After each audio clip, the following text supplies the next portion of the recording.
Title: At the court hearing, my wife's boyfriend, a lawyer, said, "You'll leave with nothing, soldier." I didn't speak. The judge looked. At the court hearing, my wife's boyfriend, dressed in a sharp suit and a smug smile, leaned forward and said, "You'll leave with nothing, soldier." I didn't flinch.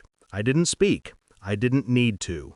The judge's eyes shifted from him to me, and when he spoke, 5 words cracked the tension like a gunshot.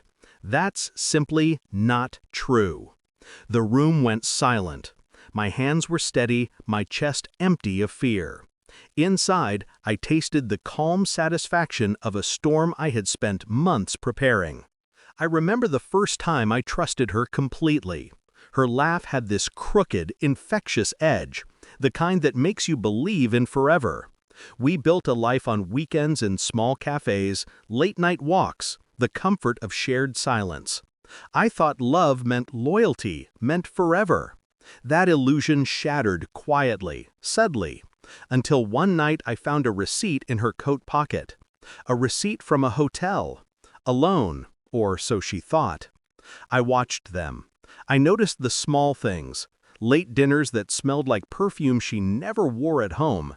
Texts deleted too quickly, the way she avoided eye contact when I mentioned finances.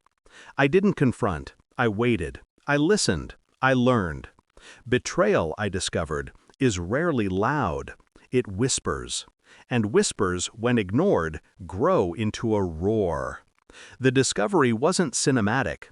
No dramatic confession, no tearful admissions. Just a photo, slipped between bills, her and him smiling like they had shared the whole world. I remember staring at it, heart hammering, breath shallow. I felt the initial pain, the gut twist of disbelief. Then the silence settled. My rage was cold, measured. My mind started cataloging every slight, every lie, every moment of trust I had given freely. I planned. I planned like a surgeon, precise and patient. Every move calculated. Every weakness recorded. Their arrogance became my ally. I watched the boyfriend, the lawyer, as if studying a chessboard. Every case he handled, every boast he made, every careless signature, evidence in disguise. I acquired financial statements, emails, even one late-night voicemail where he let slip his ambitions beyond the law firm. Months passed. The planning was invisible to the world. They thought I was broken, distracted, still reeling. But I was constructing a lattice of inevitability, each piece falling into place. I had one objective: reclaim everything they thought they stole. And then, more. I wanted the satisfaction of watching them unravel, piece by piece, while I remained untouched. The first strike was subtle. I flagged his conflicts of interest with precision, quietly alerting the right partners. I unearthed small financial misappropriations he had assumed were invisible. I didn't act immediately. I let the tension build. Then I moved on her, documented the patterns, the lies, the breaches of trust that legally bound her to our previous assets. Every confrontation, every court hearing became a stage where I delivered silent, invisible blows. Then came the day of the hearing, the climax I had orchestrated in my mind hundreds of times. She sat there, eyes darting, unable to hide the panic creeping in, the awareness that her safety net was unraveling. He laughed, that same smug, arrogant laugh that had first stung my pride. "You'll leave with nothing, soldier," he repeated, leaning into his performance. I let him speak. I let him dance in his illusion of victory. Then the judge spoke. 5 words, and everything shifted. "That's simply not true." I watched the color drain from their faces. My voice was unnecessary. My calm gaze did the work. Evidence I had meticulously collected. Patterns he had overlooked. Betrayals she had assumed hidden.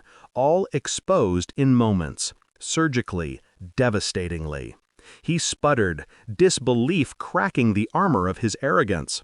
She paled, the mask of control slipping. Every argument they had prepared, every smile they had rehearsed, evaporated under the weight of the truth I had buried in plain sight. They had underestimated patience, underestimated planning, underestimated the quiet fury of a man who refuses to be defeated. The judge handed down the ruling. I walked out with everything: financial control, assets, dignity restored. But more than that, I walked out with justice executed in full. I didn't gloat, I didn't scream, I didn't dance in their humiliation. I simply walked. They were left to sift through the ruins of their arrogance, each step a reminder that their smiles had been built on the assumption of my ignorance. Later, when I was alone, I let myself breathe. Not relief, not triumph, not happiness, just clarity. Revenge had been methodical, perfect, and it felt nothing like vengeance. It felt like justice tempered by strategy. I didn't need to watch them burn. Their downfall was already etched into every document, every court transcript, every carefully placed word I had orchestrated.